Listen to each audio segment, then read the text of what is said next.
Hi, I'm Dorothy the Organizer, and I'm sneaking you into the women's bathroom here at the subway station at Osaka train station.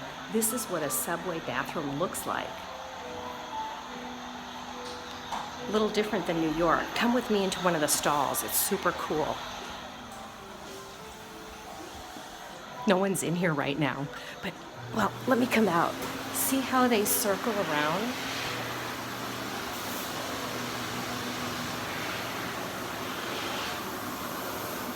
They're like little circular enclosures. And I close it.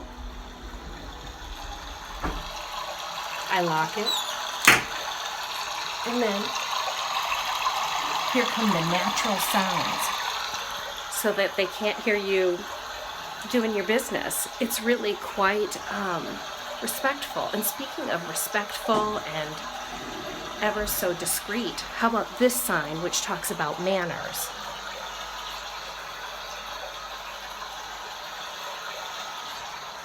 You know I love manners and courtesy. It's fantastic.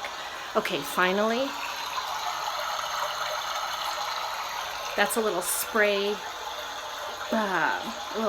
thingy so that you can wipe down your toilet seat. And then they actually have a children's place for your child to sit while you're doing your business. Oh my gosh. There are shelves in here and hooks in here and plenty of light, and it's just gorgeous and it's super clean. I'm sorry I only have one day left. I can't spend the whole time here though in the bathroom. I'll see you again soon.